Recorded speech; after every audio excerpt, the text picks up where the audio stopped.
जलसुरक्षा कायदा रद्द करावा या मागणीकरता मुंबईतील शिवाजी पार्क मैदानात देखील आंदोलन करण्यात आलं। मोठ्या संख्येने महाविकास आघाडीच्या कार्यकर्त्यांचा आंदोलनात सहभाग आहे।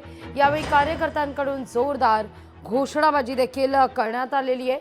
आंदोलकांशी संवाद साधलाय आपले प्रतिनिधी भूषण शिंदे यांनी।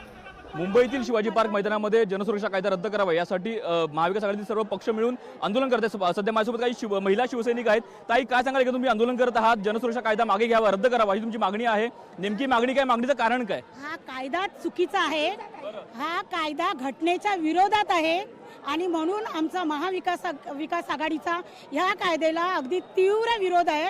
आणि हा कायदा हे सरकार आहे ना, हे सरकार कुचकामी सरकार आहे आणि चोर सरकार आहे, मतांचं राजकारण करणारं सरकार आहे। सामान्य जनतेला न्याय हवा आहे, त्या न्यायासाठी काहीतरी करा ना। हे नको ते ना काय उठसूट प्रत्येक वेळेला महाराष्ट्राच्या जनतेवरती अन्याय होतोय।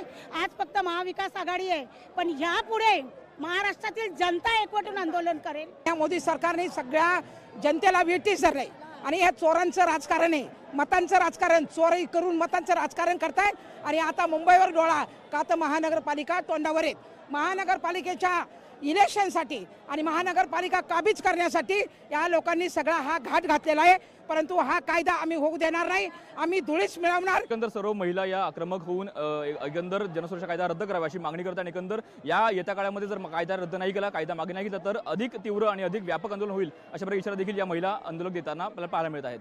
कॅमेरा विनोद नाईकसह भूषण शिंदे, लोकशाही मराठी, मुंबई। लोकशाही मराठी ऐका, पहा, जागरूक रहा।